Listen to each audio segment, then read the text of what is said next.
नमस्कार, मी Rajratna Jondhale. Top news मराठीमध्ये आपलं स्वागत. पोलिसांना गुंगारा देऊन 4 राज्यात फिरणारा आका उर्फ वाल्मिक कराड हा 31 डिसेंबरला सीआयडीला शरण आला. मात्र संतोष देशमुख प्रकरणातील 3 आरोपींना अखेर फरार घोषित करण्यात आलं असून माहिती देणाऱ्याला बक्षीस जाहीर करण्यात आलं आहे.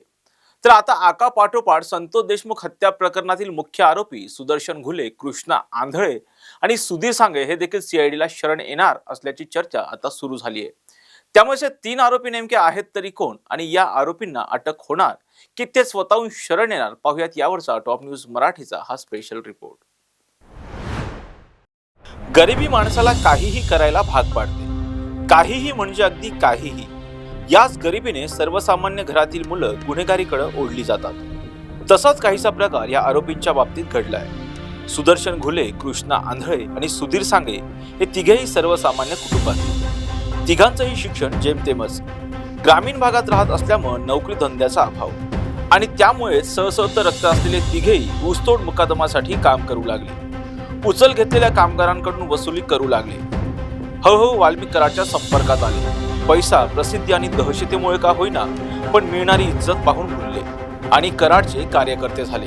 आणि लहान मोठे गुन्हे करण्यापासून सुरू झालेला हा प्रवास 302 अर्थात खुनाच्या गुन्ह्यापर्यंत येऊन पोहोचला.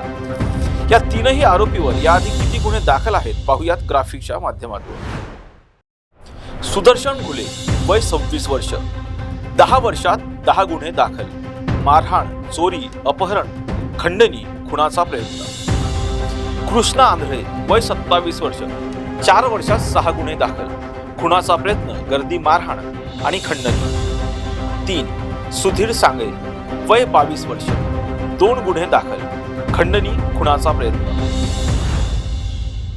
संतोष देशमुख हत्या प्रकरणात आतापर्यंत प्रतीक घुले, महेश केदार, विष्णू चाटे आणि जयराम चाटे हे 4 जण अटकेत असून सुदर्शन घुले, कृष्णा आंधळे आणि सुधीर सांगळे हे 3 जण फरार असून या तिघांना शोधणं हे पोलिसांपुढचं आव्हान बनलंय. तर वाल्मिक कराड शरण आल्यानं आता सुदर्शन घुले हे सीआयडी पुढचं टार्गेट असल्याचं बोललं जात आहे. या आरोपींच्या मागावर 200 पेक्षा जास्त पोलीस आहेत.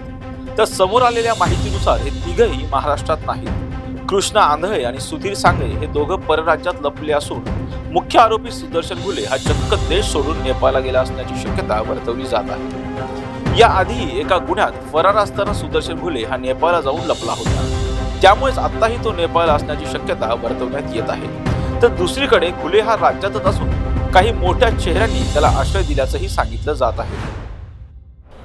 वाल्मिक कराड शरण आल्यामुळे कृष्णा आंधळे, सुधीर सांगळे आणि सुदर्शन घुले हे देखील शरण येण्याची शक्यता असल्याच्या चर्चा आता सुरू झाल्यात. तर दुसरीकडे सीआयडीने या तिघांच्या मागावरती 150 पेक्षा अधिक पोलीस कर्मचारी लावलेले आहेत. तर तसंच पाहायला गेलं तर सध्या वाल्मिक कराडची सुद्धा कसून चौकशी चालू आहे. त्याच्या चौकशीतून अनेक धक्कादायक गोष्टीही समोर येऊ शकतात, ज्यामध्ये या तिघांची माहिती सुद्धा समोर येऊ शकते. हे तिघे नेमके कुठे आहेत ते सुद्धा समोर येऊ शकतं. त्यामुळेच त्यांना अटक होण्याची सुद्धा शक्यता आहे. त्यामुळे आता या प्रकरणामध्ये या 3ही आरोपींना अटक होणार की मग हे 3ही आरोपी शरण येणार हे पाहणं आता महत्त्वाचं असणार आहे. कॅमेरा पर्सन निलेश सह Samruddhi Jadhav, top news Marathi, Pune. Tours and travels विश्वातील एक विश्वसनीय नाव मँगो हॉलिडेज घेऊन आले आहेत धम्माल फॉरेन टूर्स खास तुमच्यासाठी. एक्झॉटिक युरोप 17 रात्री 18 दिवस, साऊथ आफ्रिकन सफारी 9 रात्री 10 दिवस, नॉर्दर्न लाईट्स 8 रात्री 9 दिवस, दुबई अबुधाबी 5 रात्री 6 दिवस, व्हिएतनाम कंबोडिया 8 रात्री 9 दिवस. तर आजच आपली सीट बुक करा आणि आपल्या फॉरेन टूर्स मेमोरेबल करा. मँगो हॉलिडेज म्हणजेच अविस्मरणीय सहलीचा अनुभव. मँगो हॉलिडेज, 4था मजला, स्वोजस कॅपिटल अतिथी रेस्टॉरंटच्या वर, लॉ कॉलेज रस्ता, पुणे 4. संपर्क पुणे 83 839 505 किंवा 80 80 81 74 54. मुंबई 83 839 503 किंवा 96 53 18 74 78.